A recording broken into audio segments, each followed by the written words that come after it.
have a story. When I was in high school, Ogopa DJs was like the hit music. Damn, sioni kitambo so. I was a child. I was a baby. Who allowed her here? Don't try to figure out how old I am. So I went to my mom and I told her, Mommy, can I go to Ogopa DJs? The moment she heard the word DJs. Akaogopa. Yeah?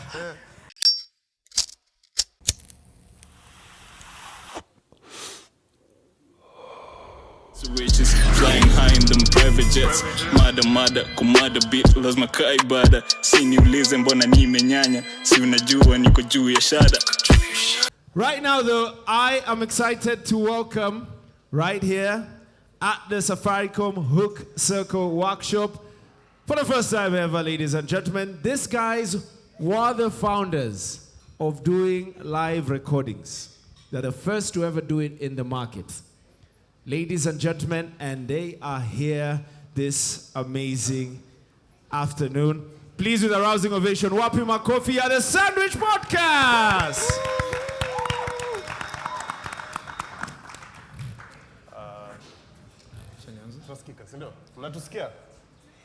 Can everyone hear us? A bit louder, please, guys. Can everyone hear us? Ladies and Ongeni kawa tukuna open bar badai. Can you hear us? Ladies and gentlemen, boys and girls, welcome to a special episode of the Sandwich Podcast. We would have numbered it, but this one was completely unplanned for, but we're happy to be here. My name is George Nyamita. On the podcast, my name is Paps, and I'm here with my employees. Yeah, man, I go by the name Tonyo Kibbs. On the podcast, I call myself Black D, meaning Black Diamond. So, Black Diamond is for everyone, but for the girldems, mnajua mkenye mnaweza niita. Yeah, man. And my name is Owen Juguna, but on the podcast, I have a lot of names. The Bad Boy Owen, Pipe the Don Juan, Sauti ya Mama, The Answer, The Truth, The Question, Bado Hatujui. Yeah, and it's a pleasure to be here with you guys today. Yeah, man, as in being actually, hata kwa tu hapa na Safaricom Hook enyewe, ilikuwa dreams siku moja. There's a time, si tukianza hiki tulikuwa tunapiga story, because we are friends, we've been friends for many years. Yeah. Sasa tunapiga story, tunasema mazee story inaweza kapoa, inaweza bamba wasei kitoka huku nje. Unajua? Because everyone has a story. You have a story. This table have a story. Motive, big shout out to Motive. Nimekusikia kwa calligraph akisema, Motive, turn me up on the headphones. Yeah, man, but big shout out to you, man. Yeah, man.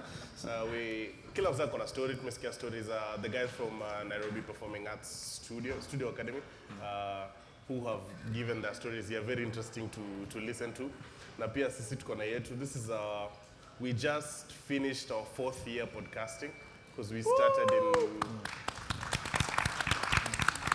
DJ, wasipopiga makofi, nimesikia sauti ingine uko nayo hapo, unaweza kama romcom.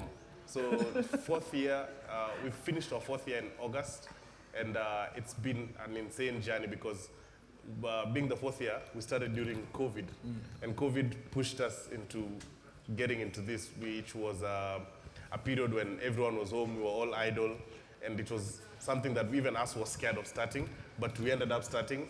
I have to attribute it to this guy forcing us. Yeah. Okay. Basically, hao tu nikawa toe wangu. They're my sons. Because nilikuwa na wa push kutokea kurecord episode. Niko like, guys, kumoja, hii kitu inaweza make it. But walikuwa nasema Kibbs aje, man. Because before COVID, vitu kama hizi ilikuwa dream. Sini watu wazazi wetu. Because personally, mimi nimetoka Kisumu. Hata kwa Nairobi ilikuwa dream. So now that I'm here with you guys, pia niko very too excited. Na the journey started crazy because me nilikuwa na shoot. I'm a content creator. Probably you've seen one of my videos out there. And before I even started doing podcasting, nilikuwa na mic ingine ndogo. So tulikuwa tunajua tunahitaji audio fiti, but then hatukuwa na uwezo, for a lack of a better word. So we started at his SQ, his mom's SQ.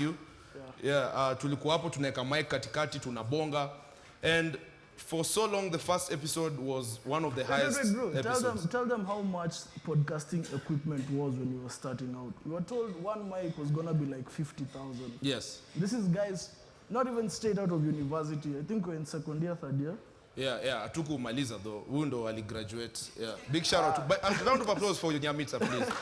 He's graduated na graduation yake. Degree sio rahisi. Siku hizi hata sivai kofia after kuvaa ile nini sasa. I'm helping these guys. Yeah, cause graduation yake tulilia ungefikiri ni sisi tuna graduate. Kuna mtu ameniletea gift anafikiri ni mimi. But basically his graduation was our graduation. Tulikuwa tuna film mazee ameifanya for us. And because when we started we were still in uni. The friends we lost along the way are here still with us on the way. But so it was because of COVID and the whole hybrid situation, school being something that you're doing on the side and during the day you have nothing to do, it was much easier to meet these guys and try and record. But it was also difficult because we were all staying with our parents and our parents had the fear of why even leaving during COVID. So we'd actually bypass those rules and go meet and record. But all of it was obviously facilitated thanks to being able to have a reach with the technology that was there of now streaming was available. You know, Kitambo, it was just radio that maybe would allow you to speak and get to people in different places across the country. But right now, just from, like Jerusha had said earlier, through a phone, you're able to do so much to coordinate with people who are not even available. This podcast who even did on Zoom, Kena Calvin with the mics are open, they were recording episodes on Zoom, so it really was easier to do it at that time, and then that is how we were able to start and continue it to date. yeah, cause now unajua by the way, actually career wise mimi mtu for the longest time nilikuwa nataka kuwa engineer, cause my dad told me he was an engineer. Alafu there's a story that actually nilisikia before ya umse alikuwa anaenda home anasema yeye ni daktari. So he was a doctor kusema tu, but in real sense kumbe ukienda pale, because he also had a lab coat, but ukienda place alikuwa na work in a hospital is actually the janitor. So janitor pia anapewa nini hiyo lab coat ya kuvaa. Bora anafanya kazi hospitali. Si anapanguza hospitali. So yeah, so budangu pia mazee nilikuwa nampata, alikuwa na yeye kumbe alikuwa na work tu under a farm that walikuwa wafanya engineering but hakuwa really engineer, na si ati alikuwa anapanguza floors. Hiyo ni uongo. But yeah man, so imekuwa very very long journey man. Owen, wewe kwanza umeacha shule 3. Hey, come on. So guys, I was doing law actually. Nikafika third year. So I have like 2 internship stories for you, Lawton. So nilikuwa law school nini, tukaenda attachment. Nikapata mse ako KSL huko. Alikuwa nakaa so depressed bro. Yani alikuwa nakanika dunia imemchapa nini. Nikamuuliza bro, why are you looking so sad? You're a lawyer, lawyers wanaka suits. Ka suits. Have you listened nani? Yeah. Bro, this nigga was wearing tafis. Nikasema, hey, atina uko how many years older than me? 3. Hey. Sawa. Nikarudi home. Nikasema, I think passion ya law school haiko. So sitkaacha, tuka move to another thing. Then I went to become a chef at Boma. So there, my internship at Karen Country Club lasted for 1 afternoon.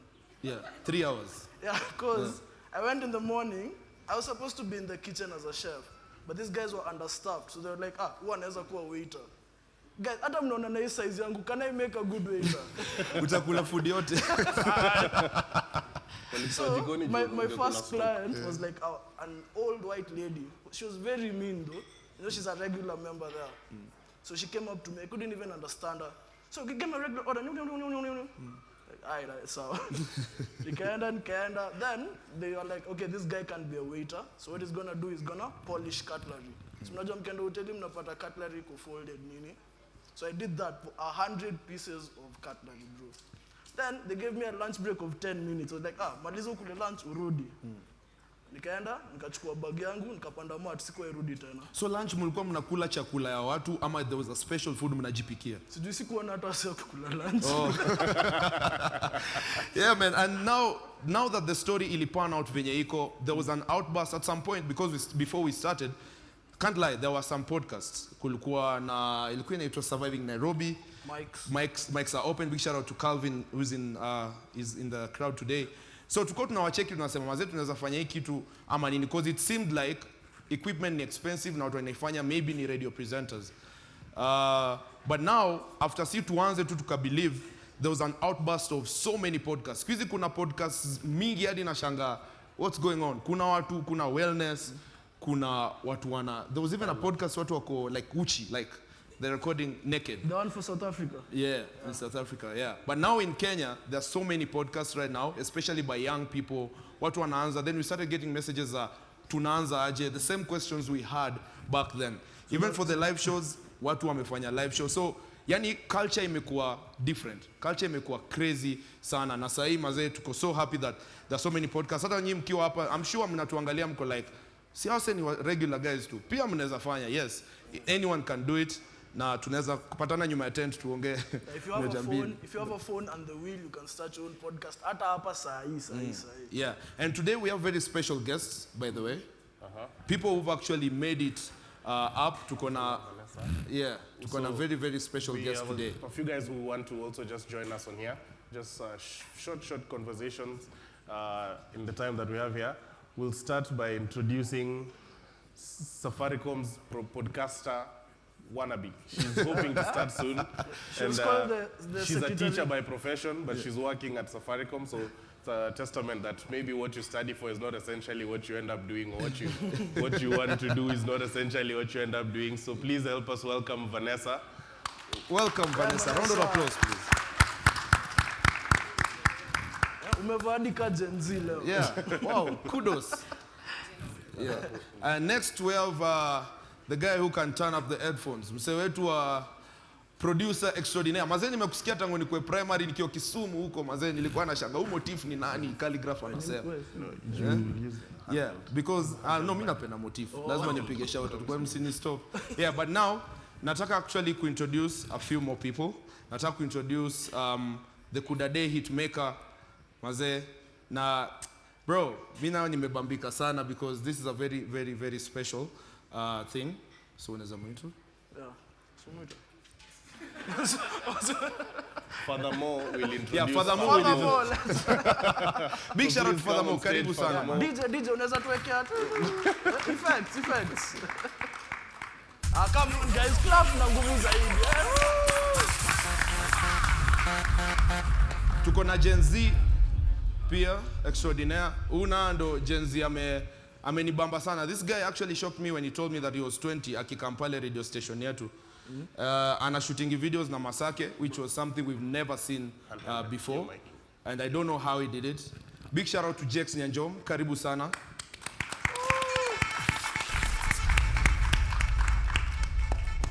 Bro. Jex is a self-appointed last-born president. I think most of you guys possibly have seen him on TikTok. Yeah. Bummed that he has not come with a mother today. Yeah. I was hoping to see her. Unaona di Gen Z zipanda stairs. Unavunja rules zote. So, yeah. First, Vanessa, karibu. FatherMoh, karibu. Jex, karibu. Are you guys happy to be here? Is this your first podcasting experience? No, I'm a professional podcaster. Oh, sorry. So I thought it was wannabe. I'm joking. It's my first time on a podcast, and I'm very excited to be here with you guys. Yeah. Don't ask me hard questions. So now you tell us about Safaricom Hook and why we are here, all of us. Okay. So I know Jerusha has talked a lot about the platform, but I'll take you through it because I love to teach and to talk about Safaricom Hook. So Safaricom Hook is a youth platform created by Safaricom to offer connections to Gen Zs in Kenya.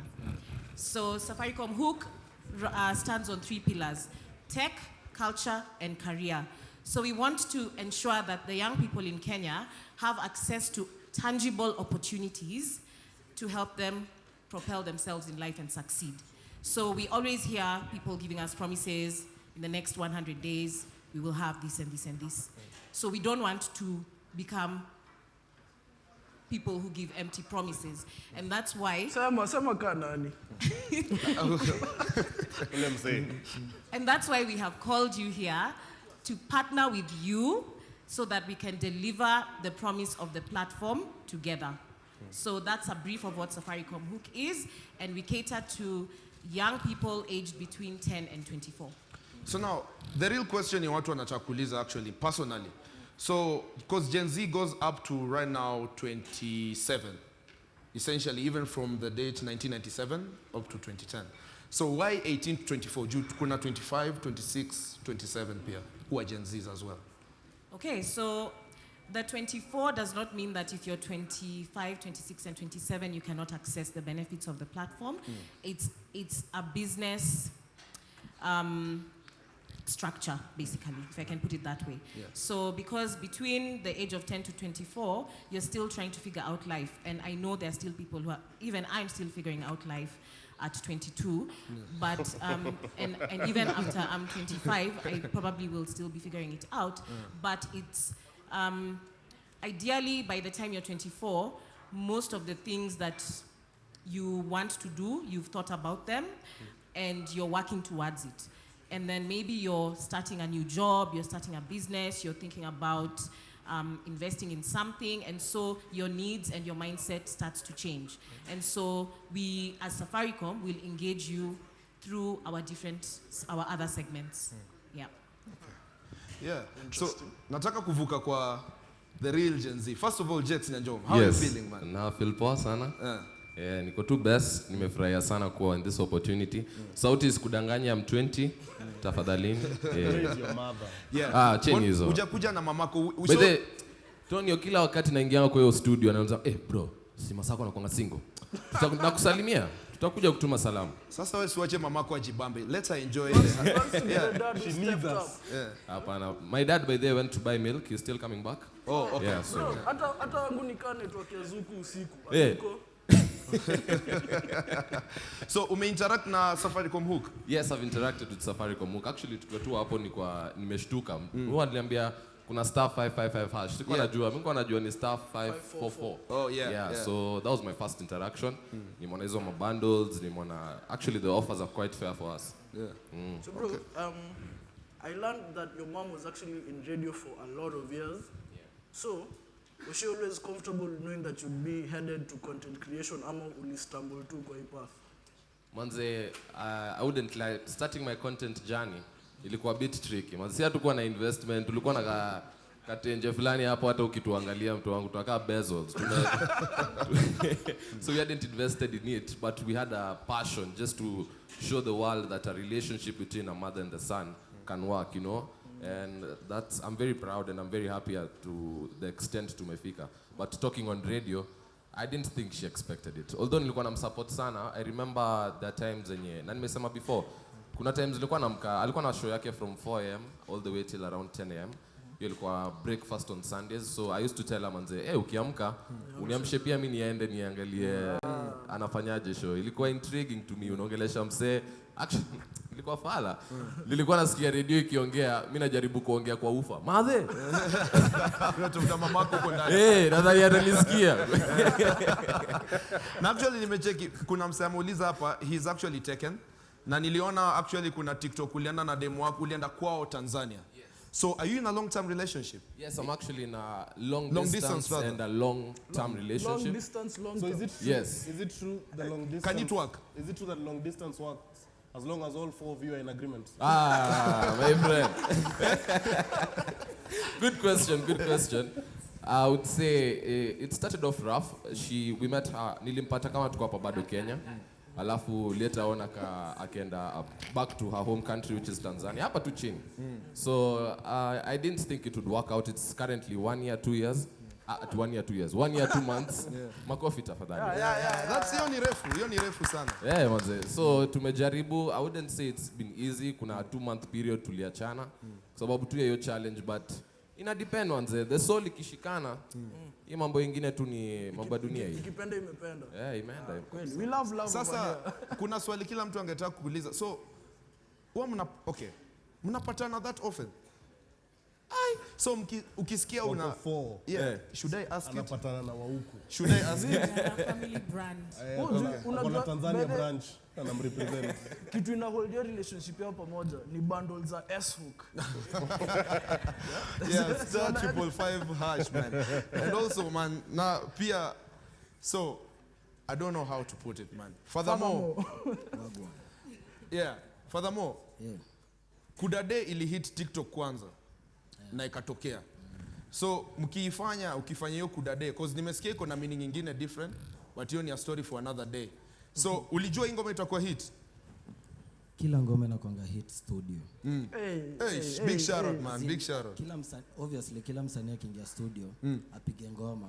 Haizi tumiwa akisema ati ngoma ni ufala. Akitumiwa ataambiwa ngoma ni kali, nini nenda ushoot. Unanipata saa kila ngoma kwa kali studio. Sasa ni mafans kuamua. Unanipata? Sasa mimi nilikuwa nimeiaminia. Sasa ndo kuweka TikTok ikablow. Hivyo tu. When did you start music? 2019.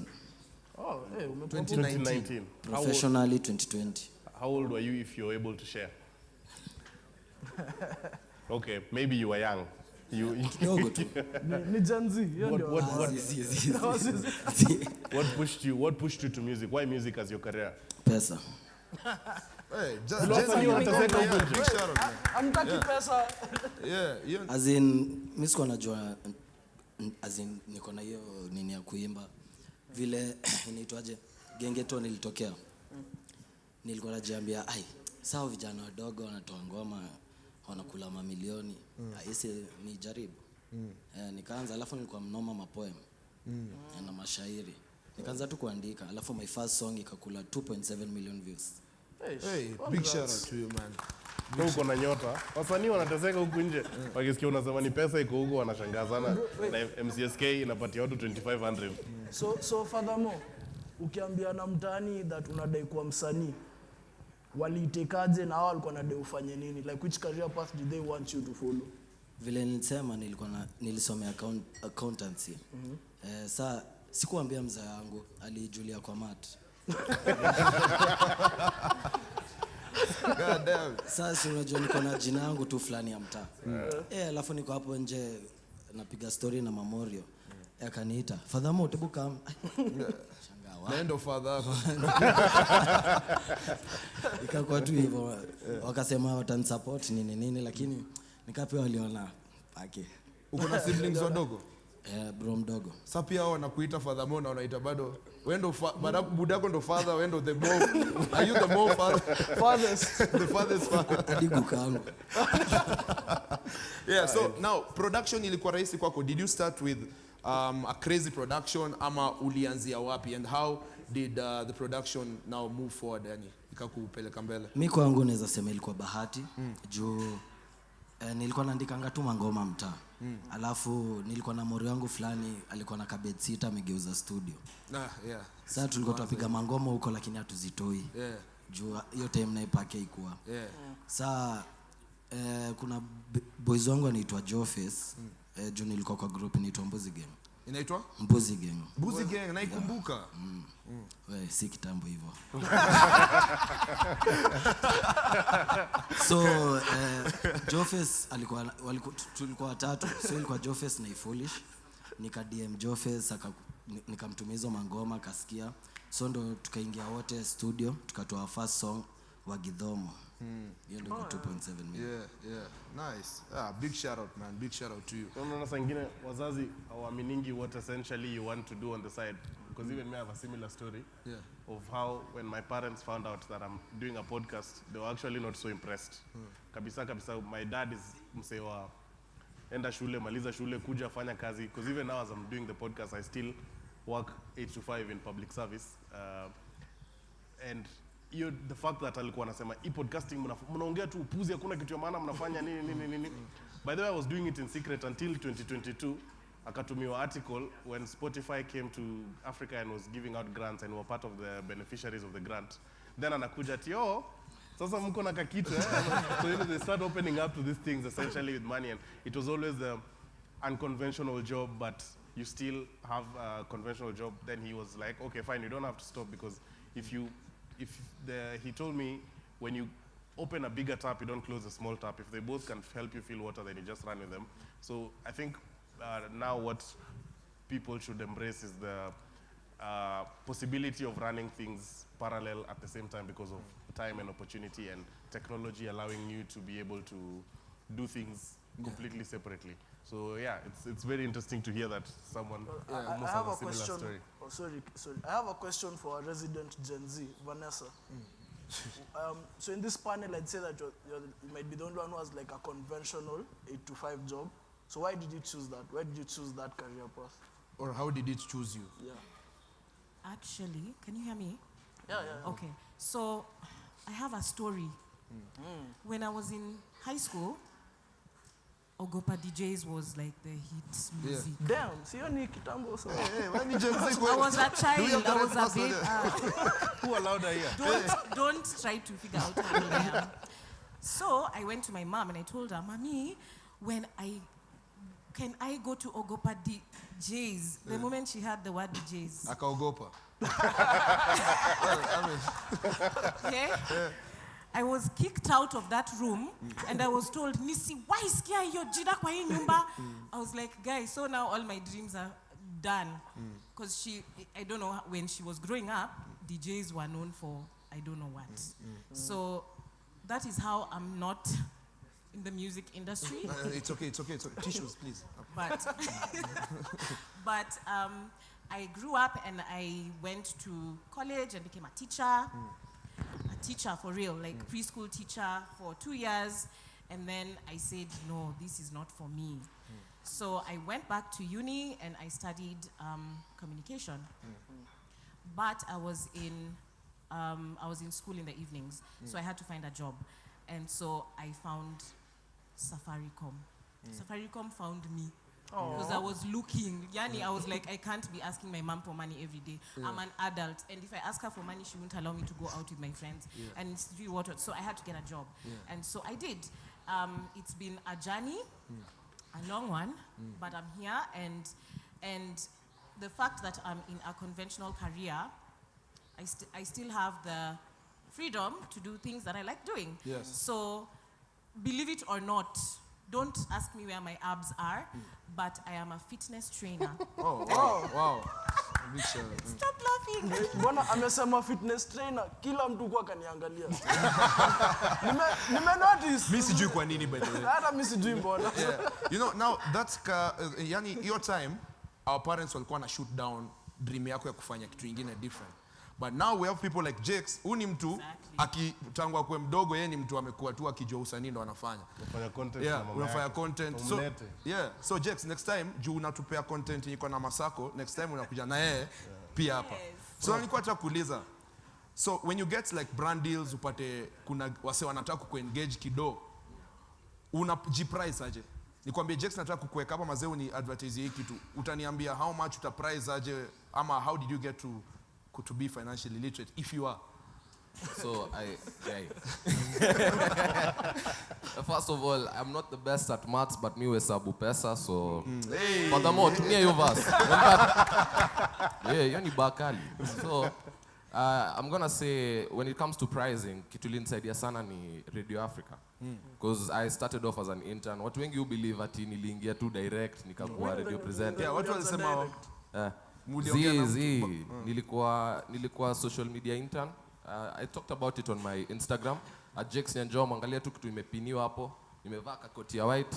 Mambo safi hiyo. I talked about how I started my journey, and that's where I learned how to categorize myself and price myself. For example, manze, Safaricom, I've done at least 2 gigs with them. Hook, nimefanya M-Pesa Go, and another campaign tulikuwa tunafanya way back, just January, December. Na ndido poa, niliweza kujiprice with a good range. Hapo katuso, kaso, anpata. Yeah. Na hiyo range. So any brands in here, mnaweza hiyo do inamsaidia kwenda Tanzania. Yeah. Manze. So make sure msaidie huyu jamaa fair. Okoa ndoa. Anatoa okoa ndoa tafadhali. Yeah, operation okoa ndoa. Okoa ndoa package iko manze. Mulipeleke TZ, mrembo bana asikulwe na wengine huko manze. Yeah, so FatherMoh, nilikuwa natakuuliza, mimi sasa niko tu story ya do ya ganji tu. So wao mnakuanga mbogi kubwa kaka kudade kuna watu ka 22 ama kudade kuna wase wengi, unaona? So now how do you, first of all, royalties zina come or not, and wao mnagawa aje do ama how do you price your own like maybe performance ama do ina kama aje? Sema kawa ni mwenye ngoma, kuna vile mimi nikikuapproach for a collab na kuambia niko na hii percentage na pia ukitaka kulipwa unaweza niambia mi praise yangu for collabs ni hii. Saa kuna percentage unapata publishing hizo vitu zote. Kuna mseshai kuambia mimi mazee kwa hii industry mimi nalipwa do fulani ukaacha, ulikuwa unataka collab na msanii fulani, usiogope, unaweza sema utafanyiwa kitu. Okay. Unajua inanikumbusha nini? You guys remember when we were starting out our podcast? So that time advertisers really didn't know what the concept of podcasting is, and they didn't know, like there was no proof of concept kona kama nikimarket hapa kitu ita work. So I remember our first paid gig, yani these guys didn't even give us money, bro. Walitupea chupa ya Gordons. Wakasema hizi kwa sawa. Tulipewa meza na pombe, tukasema tu ni sawa na tickets, that is pia at least. And the next one kuna msee alitupatia 5,000. Tulichukua tu, but now tuko wanne. Kuna producers, kuna cameramen. So now like there's a whole team that goes behind all this. So like every time ku price. So but now we are at a better place at least. Tunaweza bonga ganji. Ulikuwa unajua vile kupanga do na hizi discussion especially around music, because me I'm not in that industry but I still find it very difficult to understand how musicians end up making so much money. Were you at what point did you now say hapa huyu hizi ni gonga, huyu ndamgonga hivi na hivi? Vile nilipatana na manager wangu wa sai. As in tulipitia hizo vitu, alafu kulikuwa na meetings tulikuwa tuna have wasanii wenye walianza kitu 2021 hapo. Sasa tulifunzana as in kitu ujui msana kushow. Sasa nilikuwa guided as in siwezi tokwa. So sasa hizi wewe ndo una guide yana. Niko bad. Ndio father. I have a question for Jakes. Bro, so when you ulianza content creation, how long did it take for you to blow up? Like ulianza kupop, pause. Ulianza kupop immediately? I think thanks to my mom, already alikuwa na platform. Alikuwa na at least 40-50,000 followers hapo TikTok. Facebook yake ilikuwa already to so 200,000. Instagram yake ilikuwa 30,000. So niliweza ku build up from there. Unapata? Lazima usaidie, okay, in my sense alinisaidia, unanipata? Kama vile Motif amesaidia a lot of artists. Already yashaji establish. So mimi ni ku create something new, create a new vibe and to create a bigger audience. So it took us around 2 to 3 months, but within those 2 to 3 months tulikuwa na video ready shakula mita. So thanks to her platform tuliweza ku build my platform there. Na sasa if you weren't a content creator ama in radio ungekuwa nini? Perfect question manze, nilikuwa nangoja uniulize hiyo swali kwa sababu I've been actually thinking about it. There's this thing that I did online which is a Last Bones Association kind of group.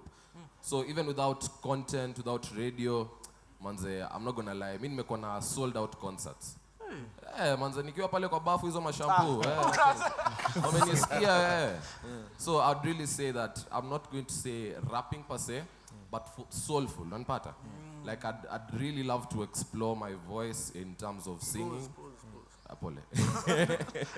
I'd really love to explore my voice in terms of singing. Motive, kama unanisikia manze, I'd really love to explore it to see how I can do something new. Unanipata? I've gotten a few feedback, watu wanapenda sauti. Sijui kama ni ukweli ama wananidanganya. Sing me here. Nataka niimbe. Tuangushie moja. Motif, turn me up on the headphones. DJ nipatie kitu calm, nipatie kitu imetulia. Kitu tu imetulia, usinipatie kitu upbeat. Mimi ni mjamaa ametulia. DJ after the most complicated nipatie in the world, I'm saying. kitu kama nipatie hapo Mbosso kuonyesha. Mbosso. Nakusho, mimi ni mtu soulful, mimi ni mtu nimetulia. Wanacheza hiyo Mbosso.